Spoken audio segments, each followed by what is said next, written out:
জাগতিক সভ্যতার আবর্তনে প্রবহমান বিশ্ব। এখানে এই অবস্থানের নিজস্বতাকে নিয়ে গড়ে উঠেছে সার্বভৌমত্বের বিভিন্ন রাষ্ট্র, শত শত রাষ্ট্র আর বিভিন্ন রাষ্ট্র কাঠামো।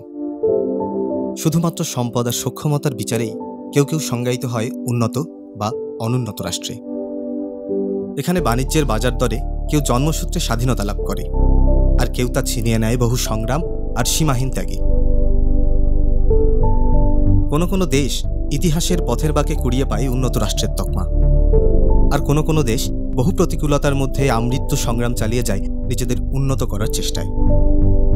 কি হয় যদি এই বাঁধা ধরা উন্নত অনুন্নত কথাটা একপাশে সরিয়ে রেখে শুধু সক্ষমতার বিচার করি মেধা, মনন, দৃঢ় মনোবল বা অদম্য নেতৃত্বের মতো রাষ্ট্রের আভ্যন্তরীণ ছোট ছোট কিছু বিষয়গুলি। চলুন একটু চেষ্টা করে দেখি। জাপান প্রযুক্তিতে বিশ্বসেরা, শিল্প বাণিজ্যে স্বয়ং সম্পূর্ণ, বিশ্বের একটি বৃহৎ অর্থনীতির দেশ। অন্যদিকে বাংলাদেশ মাত্র ৪৮ বছর আগে রক্তক্ষয়ী যুদ্ধে স্বাধীন হওয়া অত্যন্ত জনবহুল তৃতীয় বিশ্বের একটি উন্নয়নশীল দেশ। পার্থক্য অনেক। তবু আজ আমরা বিশ্বের বৃহৎ অর্থনীতির দেশের সাথে নিজেদের কোনো একটি সক্ষমতার তুলনা করব। আমাদের উদ্দেশ্য শুধু নিজেদের সক্ষমতা সম্পর্কে সুস্পষ্ট ধারণা নেওয়া ছাড়া অন্য কিছুই নয়।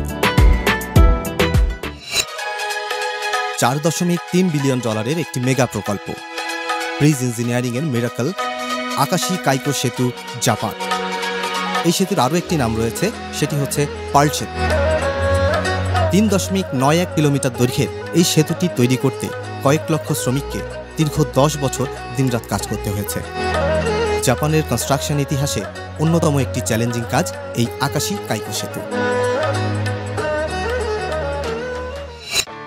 6.1 কিলোমিটার দৈর্ঘ্যের একটি সেতু, এদেশের কোটি কোটি মানুষের স্বপ্নের এক মহাযজ্ঞ।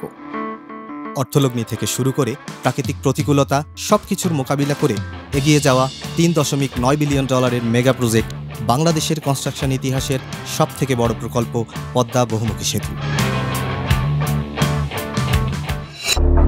1955 সাল, তখন জাপানের এই প্রণালীটি পার হবার জন্য ফেরি ব্যবহার করা হতো, কিন্তু প্রচণ্ড স্রোত আর বিরূপ আবহাওয়ার মধ্যে প্রায়ই ছোটখাটো দুর্ঘটনায় পড়তে হতো।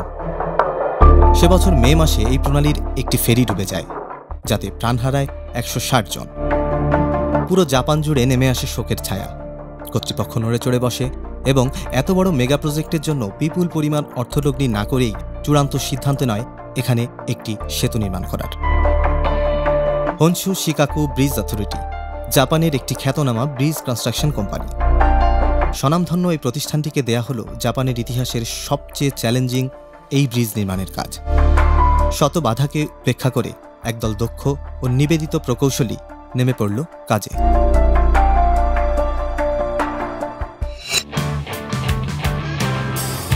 বাংলাদেশের দ্বিতীয় বৃহত্তম নদী পদ্মা। বহুকাল ধরে এ নদী রাজধানী ঢাকার সাথে দেশের দক্ষিণ পশ্চিমাঞ্চলের বিপুল জনগোষ্ঠীর সরাসরি যোগাযোগের একমাত্র অন্তরায়। সেই সাথে তাহলে এই নদী পারাপারে মানুষের জানমালের ক্ষতির পরিমাণও কিন্তু নিতান্ত কম নয়। এসব কারণে এবং মানুষের চাহিদার কথা বিবেচনা করে 1998 সালে বর্তমান প্রধানমন্ত্রী দেশরত্ন শেখ হাসিনা প্রথম পদ্মা সেতু করার উদ্যোগ গ্রহণ করেন। মূলত তার সেই সাহসী ও দূরদর্শী সিদ্ধান্তই আজ পুরো বিশ্বের বুকে আমাদের সক্ষমতার দৃষ্টান্ত স্থাপন করছে। জাপানের মূল ভূখণ্ড থেকে আয়াজি দ্বীপকে আলাদা করা জাপানের এই প্রণালী প্রায় 4 কিলোমিটার প্রশস্ত, গভীরতা 100 মিটারেরও বেশি। আকাশী প্রণালীর স্রোতের মধ্যে একটি সেতু নির্মাণ করা রীতিমতো এক দুঃস্বপ্ন। মূলত এই প্রণালীর ভৌগোলিক আকারই এখানকার পরিবেশকে অনেক বেশি চ্যালেঞ্জিং করে তুলেছে। সেতুটিকে গড়ে 290 কিলোমিটার বাতাস, 8.5 মাত্রার নিয়মিত ভূমিকম্প ও ঘন্টায় 14 মাইলেরও বেশি স্রোতের মোকাবিলা করে দাঁড়িয়ে থাকতে হবে। প্রকৌশলীদের জন্য এটাই বড় চ্যালেঞ্জ। পদ্মা সেতুর এই মেগা প্রকল্পটি সময়ের সবথেকে আলোচিত ও উচ্চাভিলাষী প্রকল্প হিসেবে বিশ্বব্যাপী আলোচনা ও সমালোচনার মুখে পড়েছিল। শুরুতে পদ্মা সেতু প্রকল্পের অর্থলগ্নি প্রতিষ্ঠান ছিল বিশ্বব্যাংক, কিন্তু অর্থায়নের আগেই কোনো অদৃশ্য কারণে তারা বাংলাদেশ সরকারের উপর ভিত্তিহীন দুর্নীতির অভিযোগ এনে ঋণ দেওয়ার সিদ্ধান্ত থেকে সরে দাঁড়ায়। মুহূর্তেই থমকে যায় স্বপ্নের প্রকল্পের কাজ। উন্নত বিশ্বের কোনো দেশ তাদের কোনো উন্নয়ন প্রকল্পে এমন কোনো বাধার সম্মুখীন কখনোই হবে না, যার অর্থ উন্নয়নশীল বাংলাদেশ চ্যালেঞ্জ গ্রহণে এক ধাপ এগিয়ে থাকল। পরবর্তীতে বাংলাদেশ সরকার এই প্রকল্পের জন্য কোনো ধরনের ঋণ না নেওয়ার সিদ্ধান্ত নেয়। 2015 সালে মাননীয় প্রধানমন্ত্রী দেশরত্ন শেখ হাসিনা নিজস্ব অর্থায়নে পদ্মা বহুমুখী সেতু প্রকল্পের কাজ আনুষ্ঠানিকভাবে উদ্বোধন করেন। দেশের অর্থনৈতিক আকারের বিচারে এত বড় প্রকল্পের জন্য এই বিপুল পরিমাণ অর্থলগ্নি ছিল দ্বিতীয় ধাপের চ্যালেঞ্জ, যা মোকাবিলা করা শুধুমাত্র মাননীয় প্রধানমন্ত্রী শেখ হাসিনার পক্ষেই সম্ভব ছিল। আমাজন নদীর পর পদ্মাই পৃথিবীর দ্বিতীয় গতিসম্পন্ন নদী। তাছাড়া 295 মিটার গড় গভীরতার এই নদীর তলদেশের মাটির গঠনও অত্যন্ত জটিল। 6 কিলোমিটারেরও বেশি দৈর্ঘ্যের একটি সেতুকে প্রচণ্ড স্রোতকে সামলে টিকে থাকতে হবে, তাও আবার এতটা গভীর তলদেশের উপর, যার মাটির গঠন অত্যন্ত বিচিত্র।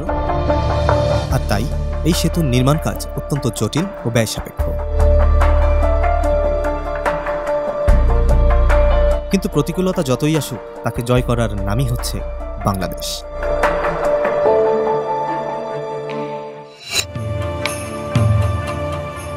দীর্ঘ প্রায় 30 বছর গবেষণার পর 1988 সালে যখন কাজ শুরু হলো, তখন আকাশী কাইকো সেতুর প্রকৌশলীদের পড়তে হয়েছিল তাদের ক্যারিয়ারের সবথেকে জটিল অজানা কিছু সমস্যার সামনে।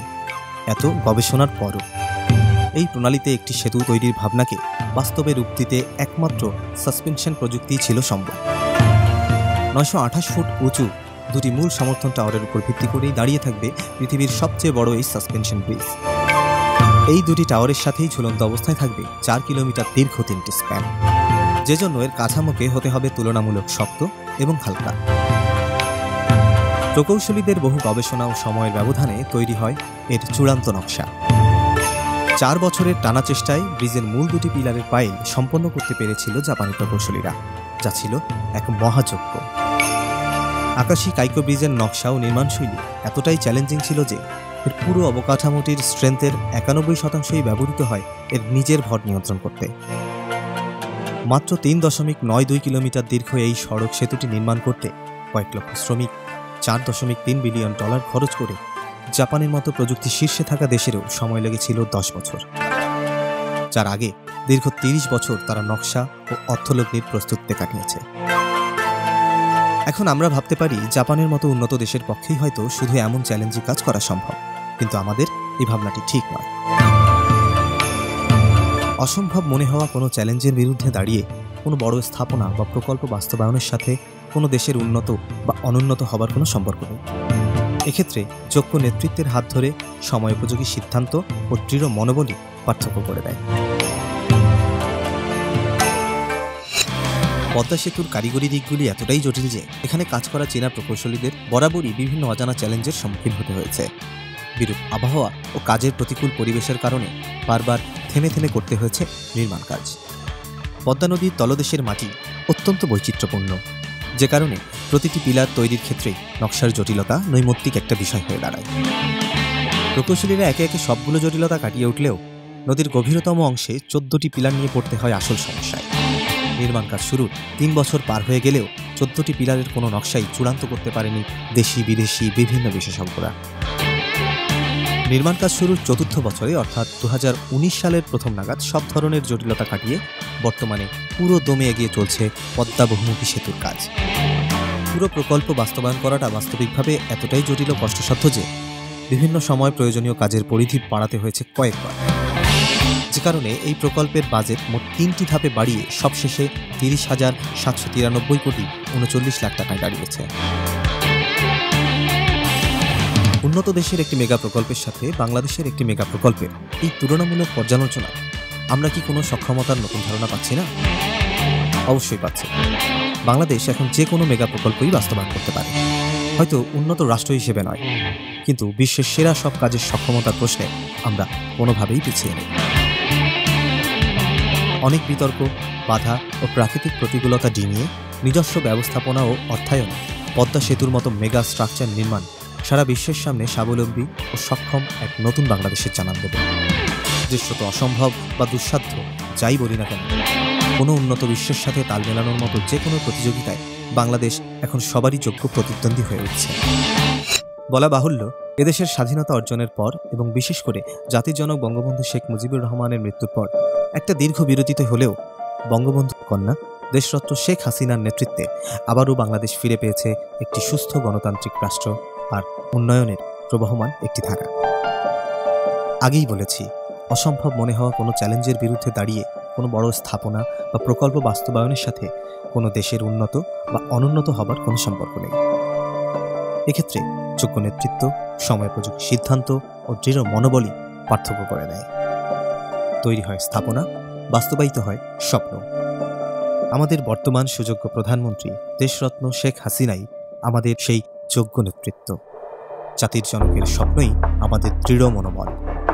আমরা বিশ্বাস করি, সময়োপযোগী সঠিক নেতৃত্বে বাংলাদেশ এগিয়ে যাচ্ছে, এগিয়ে যাবে।